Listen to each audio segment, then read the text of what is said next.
Утреннюю тишину разорвал резкий звук разбивающегося стекла, заставив меня вздрогнуть от неожиданности. Я стояла на кухне, задумчиво глядя на чашку чая, которая давно остыла на столе. Внезапный шум вырвал меня из размышлений. Я отложила чашку и поспешила в гостиную. Сердце колотилось, а в голове роились тревожные мысли. Я подумала, что это могло быть вторжение в дом. Окно не выдержало ветра, и старая ваза, которую я так и не успела переставить, опрокинулась. Подбежав к окну, выходящему в сад, я увидела не то, чего ожидала. Среди аккуратно подстриженных клумб и ухоженных растений копошился грязный и тощий пес. Один из мусорных пакетов был разорван, а остатки еды рассыпались по траве. Этот беспорядок резко контрастировал с садом, который был моим тихим убежищем, особенно после потери бабушки. Она всегда заботилась о том, чтобы цветы радовали глаз своим ярким цветением. Сейчас же мой священный уголок превратился в хаос. Не раздумывая, я распахнула дверь и крикнула: «Убирайся отсюда!» Пес резко повернул голову, его уши насторожились, и он побежал прочь. Он посмотрел на меня, и в его взгляде не было ни страха, ни агрессии. Напротив, я увидела в его глазах странную смесь отчаяния и вызова. Глубоко вздохнув, я вернулась в дом.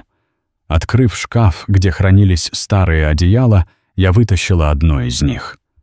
Когда я вернулась, пес все еще стоял на краю сада, неподвижный, как статуя. Осторожно опустившись на колени, я протянула ему одеяло и мягко сказала: «Иди сюда, я не причиню тебе вреда». На мгновение мне показалось, что он бросится бежать, но вместо этого он сделал шаг вперед, а затем еще один. Когда он подошел достаточно близко, я протянула руку и прикоснулась к его шерсти. Его тело было теплым, но таким хрупким, словно состояло только из костей. Осторожно взяв его на руки, я удивилась, насколько легким он оказался. Вернувшись в дом, я ощутила запах грязи и улицы, наполнивший пространство. Но его присутствие не казалось чужим, как будто тишина больше не была такой угнетающей. Я отнесла собаку в ванную комнату, где воздух был насыщен смесью земли, мусора и уличной жизни. Первое, что нужно было сделать, это помыть ее. Но я сомневалась, как она отреагирует, если поставлю ее на пол. Я открыла воду, чтобы наполнить ванну. Звук воды заставил собаку насторожиться, и она издала тихий, жалобный звук. «Все будет хорошо», — сказала я, опускаясь рядом с ней на колени. Собака попыталась отойти, но ее движения были осторожными, словно она боялась навредить мне. Я подождала, пока она немного успокоится, затем аккуратно подняла ее и опустила в теплую воду. Вначале она напряглась, как будто готовясь сопротивляться, но через несколько минут начала расслабляться. Я аккуратно нанесла шампунь на грязную шерсть собаки, осторожно массируя ее. Под слоями грязи я заметила шрамы, которые будто рассказывали ее историю. Это существо выглядело усталым, но в его глазах появилась едва заметная искорка надежды, словно оно верило в лучшее. Я устроила ей временное место для сна в гостиной на старом одеяле.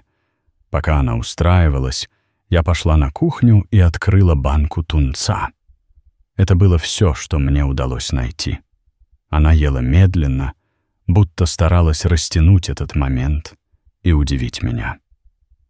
Вместо того, чтобы накинуться на еду, как я ожидала, она ела аккуратно, с неожиданной грацией.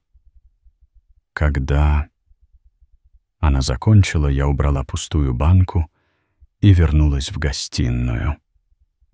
Собака уже свернулась клубочком на своем новом месте, и ее ровное, тихое дыхание наполняло комнату.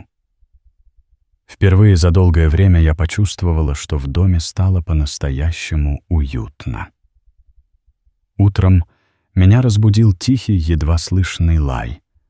Открыв глаза, я увидела собаку, стоящую рядом с диваном. Ее хвост слегка вилял, а в глазах читалось любопытство. «Ты голодна?» — спросила я с улыбкой. Она, конечно, не ответила, но ее взгляд говорил красноречивее любых слов. Я пошла на кухню, нашла немного еды и накормила ее, внимательно наблюдая за каждым ее движением. В этом существе было что-то особенное, что невозможно было не заметить. После завтрака я поняла, что нам обоим нужно немного свежего воздуха. У меня не было поводка, но я нашла старый ремень, подходящий для этого. Собака вначале насторожилась, но вскоре позволила мне надеть его. Мы вышли на улицу, где утренний воздух был прохладным, а солнечные лучи пробивались сквозь кроны деревьев. Она шла рядом, внимательно изучая каждый уголок, словно хотела запомнить каждый запах. «Кто ты?» — тихо спросила я, когда мы остановились у огромного дуба. Конечно, она не ответила, но посмотрела на меня так, будто понимала больше, чем могла выразить словами. Когда мы вернулись домой, она выглядела гораздо спокойнее, как будто прогулка помогла ей почувствовать себя увереннее. Я тоже ощутила странное облегчение. Тем вечером, работая за компьютером, я заметила, что собака улеглась у моих ног. Время от времени она поднимала голову и смотрела на меня, и я не могла удержаться от улыбки. Я осторожно погладила ее и тихо сказала: «Что же мне с тобой делать?» Казалось, она взглянула на меня так, будто уже знала ответ. На следующий день я проснулась с неожиданным чувством легкости. Новый ритм нашей жизни с собакой, которую я вскоре назвала Лайкой, начинал формироваться. Она наполняла мой дом теплом, которого мне так долго не хватало.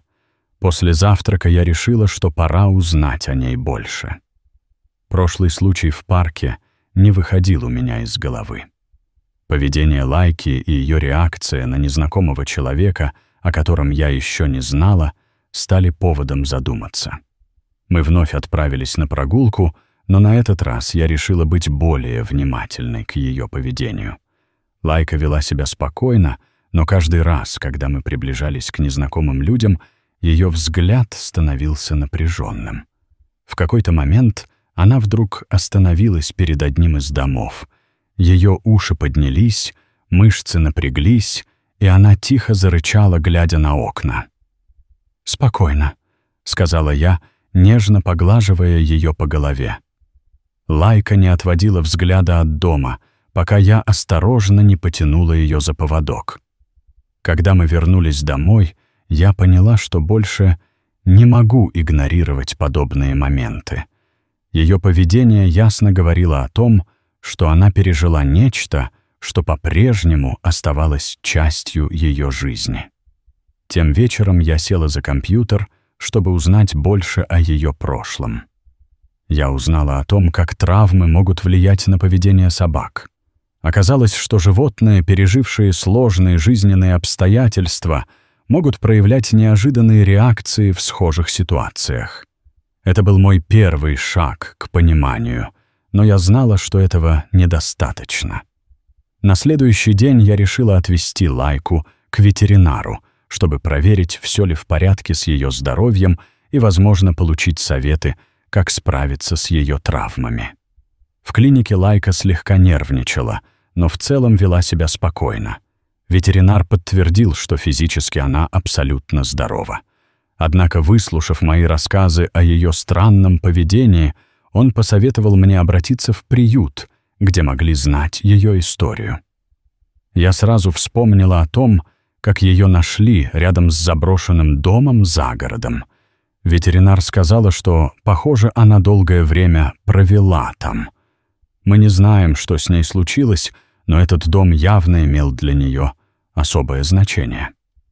Эти слова заставили меня задуматься, был ли этот заброшенный дом местом, где Лайка чувствовала себя в безопасности, или же он стал источником ее страданий. В ту ночь я почти не сомкнула глаз, размышляя о Лайке и ее прошлом. На следующее утро я решила, что нам обоим нужно отвлечься.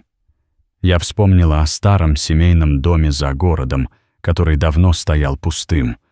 Это место, где я провела много счастливых моментов в детстве, казалось идеальным для временного бегства от городской суеты. Мы собрали вещи и отправились в путь. Лайка выглядела удивленной и любопытной. В тот день мы посвятили уборке в доме. Лайка, словно верный спутник, неотступно следовала за мной, помогая навести порядок. Ее энергия и радость наполняли меня. Утром, пока я готовила завтрак, она спокойно лежала рядом, наблюдая за мной, словно понимала, что это место для нас особенное. После завтрака я решила осмотреть дом более внимательно. В одной из комнат я нашла старую библиотеку, давно покрытую слоем пыли. Осматривая полки, я наткнулась на большую коробку, которая явно принадлежала моему дедушке. На дне коробки я обнаружила фотографию, которая заставила мое сердце перевернуться. На ней был мой дед, сидящий на скамейке у этого дома, а рядом с ним хвостатый пес, удивительно похожий на Лайку. Я опустилась на пол, держа фотографию в руках. Было ли это совпадением, или Лайка могла быть связана с моей семьей? Она подошла ко мне, положила голову мне на колени и внимательно посмотрела в глаза. Сложно было сказать, что это — реальность или игра воображения. Я отчаянно искала связь с прошлым. Продолжая поиски, я поднялась на чердак и обнаружила еще одну коробку с вещами моего деда. Среди них был старый ошейник с потемневшей гравировкой. На ошейнике было написано имя Лайка. Когда я взяла его в руки, они задрожали. Это не могло быть простым совпадением. Казалось, что прошлое протянуло мне руку, соединяя меня с чем-то значимым. Я спустилась вниз, все еще держа ошейник в руках. Лайка смотрела на меня с удивительным спокойствием, словно ждала моего решения. Я показала ей находку, она внимательно ее обнюхала, а затем вновь легла рядом. Среди найденных писем я обнаружила одно, адресованное моей матери. В нем дед писал, что его пес Лайка был для него не просто питомцем, а настоящим другом и хранителем тайн. Он упоминал, что Лайка всегда чувствовала его настроение, поддерживала в трудные моменты и оставалась рядом до самого конца. Эти слова проникли в мою душу. Возможно, Лайка была здесь, чтобы стать частью моей жизни. Этой ночью я долго не могла уснуть. Мысли о Лайке и ее связи с моим прошлым не покидали меня. Я не знала, было ли это судьбой, магией или просто совпадением, но утром, глядя на небо, окрашенное в мягкие розовые и оранжевые оттенки, я поняла, что моя собака стала связующим звеном с моими корнями и прошлым. Тем вечером, сидя у камина и слушая потрескивание дров, я поняла, что Лайка стала напоминанием о том, что важное никогда не исчезает, а остается частью нашей души. Приняв окончательное решение, я осознала, что Лайка останется со мной навсегда. Она стала не просто другом, а частью моей души и моей истории. Я нашла в доме дедушки старый ошейник и аккуратно надела его на Лайку. «Теперь ты точно дома», — прошептала я. Лайка слегка наклонила голову и подставила ее под мою руку, словно понимая смысл моих слов. Эта глава моей жизни, полная удивительных открытий и эмоций, наконец обрела свое завершение. Солнечные лучи мягко пробивались сквозь листву, а прохладный ветер освежал лицо. Лайка была в своей стихии. Она носилась между деревьями, останавливаясь, чтобы изучить каждый уголок. Ее энергия оказалась заразительной, и в какой-то момент я поймала себя на том, что смеюсь от души. Впервые за долгое время. Вернувшись домой, я решила продолжить разбирать старые вещи. Лайка, как всегда, была рядом, внимательно наблюдая за каждым моим движением. На чердаке я наткнулась на еще несколько коробок с письмами и фотографиями, которые принадлежали деду. Среди них была заметка, привлекшая мое внимание. В ней дед писал: «Дом — это не стены и крыша, а те, кто делит с тобой радости и печали, если ты сама. Когда я чувствую себя одиноким, я оглядываюсь вокруг и понимаю, что кто-то рядом уже наполняет мой дом жизнью и уютом». Эти слова глубоко тронули меня. Я задумалась о том, как дом, который раньше казался мне пустым, теперь обрел смысл. Лайка стала той самой частью, которая вернула этому месту жизнь и уют. После этого я начала серьезно размышлять о своем будущем. Дом в деревне показался мне идеальным местом для начала новой главы в жизни. Город, который я покинула, теперь казался далеким и чужим. Я улыбнулась и тихо сказала, что теперь у нас все будет хорошо. Действительно, Лайка многое пережила, но теперь она дома. В магазине я выбрала все необходимые товары, а Лайка терпеливо ждала меня. Ее хвост тихо покачивался из стороны в сторону, словно она понимала, что все это предназначено для нее. Вечером мы вместе обустраивали ее уголок. Пока я раскладывала ее новые вещи, Лайка устроилась на коврике, а одна из игрушек оказалась у нее в зубах. Этот простой момент, когда я видела, как она находит свое место в доме, наполнил меня необычайной радостью. Я снова посмотрела на старый дедушкин ошейник, который висел на стене как символ связи между прошлым и настоящим. Лайка подошла ко мне и положила голову на колени. Моя любимая собака Лайка уютно устроилась у меня на коленях и тихо вздохнула. «Ты оказалась здесь в самое нужное время, Лайка», — прошептала я, нежно поглаживая ее по голове. «Спасибо, что нашла меня». Прошло несколько дней, и мы с Лайкой стали настоящей командой. Утром мы отправлялись на прогулку по лесу, днем занимались садом, а вечерами отдыхали у камина. Казалось, что вместе с Лайкой я обрела новый смысл жизни в этом старом доме. Иногда, глядя на нее, я вспоминала дедушку и те теплые моменты, которые мы провели вместе. Лайка стала не только моим другом, но и напоминанием о семейных ценностях и о том, как важно сохранять связь с корнями. Однажды вечером, сидя у камина, я задумывалась о том, как могла бы сложиться моя жизнь, если бы этот дом остался пустым. Я бы продолжала жить в городской суете, теряя себя в бесконечной повседневности. Но теперь все было иначе. Лайка повернулась ко мне, словно уловив мою задумчивость. Ее глаза излучали понимание. Я улыбнулась и протянула руку, чтобы погладить ее. «Мы с тобой прошли долгий путь», — прошептала я, понимая, что это не просто слова, а искренняя благодарность за все, что она для меня сделала.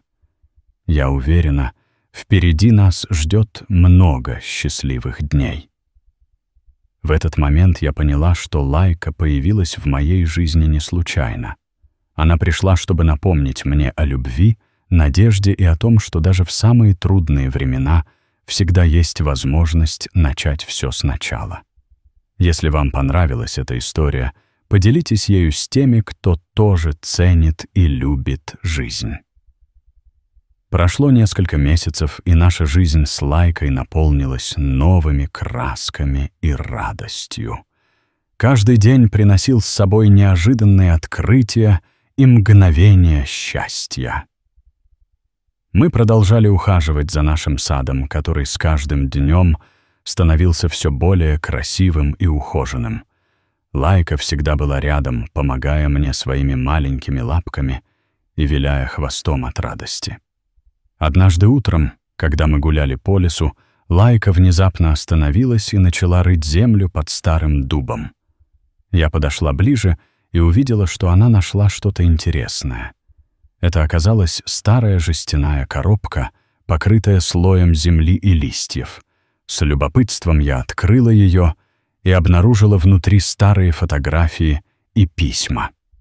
Это были воспоминания моего дедушки, которые он, вероятно, спрятал здесь много лет назад.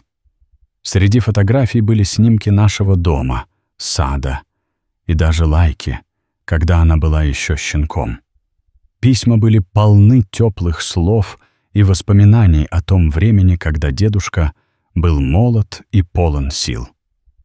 Я села на землю и начала читать эти письма, чувствуя, как слезы наворачиваются на глаза. Лайка села рядом, словно понимая, насколько важны для меня эти моменты. Вечером, когда мы вернулись домой, я решила создать альбом памяти, чтобы сохранить все эти воспоминания. Мы с Лайкой провели несколько часов, раскладывая фотографии и письма в альбоме, добавляя свои комментарии и заметки. Это было невероятное чувство. Осознавать связь с прошлым и знать, что эти воспоминания будут жить в наших сердцах. С тех пор мы с Лайкой стали еще ближе. Она стала моим верным другом и компаньоном, всегда готовым поддержать и утешить. Мы продолжали ухаживать за садом, гулять по лесу и наслаждаться каждым моментом вместе. Я поняла, что Лайка не просто собака, а часть моей семьи, часть моего сердца. Однажды, сидя у камина, я осознала, что наконец-то обрела свое место в этом мире. Я больше не ощущала себя потерянной в городской суете, а нашла свой дом, свою семью и свое счастье. Словно почувствовав мои мысли, Лайка положила голову мне на колени и тихо заурчала. Я нежно погладила ее по голове и прошептала: «Спасибо, Лайка, ты сделала мою жизнь лучше».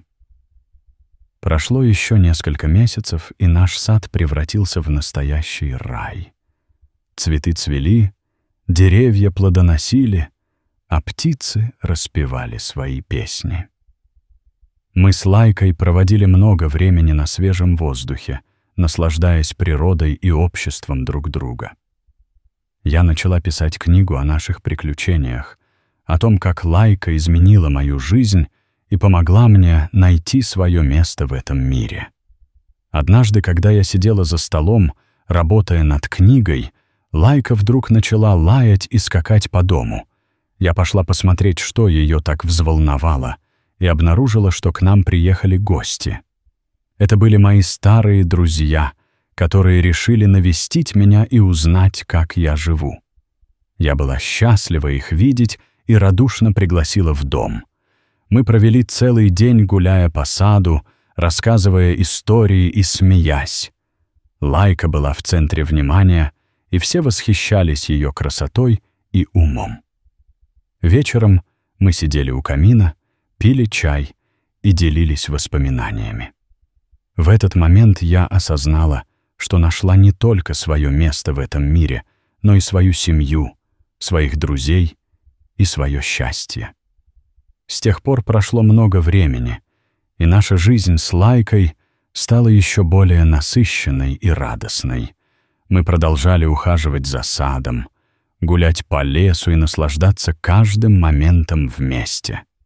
Я поняла, что Лайка не просто собака, а часть моей семьи, часть моего сердца.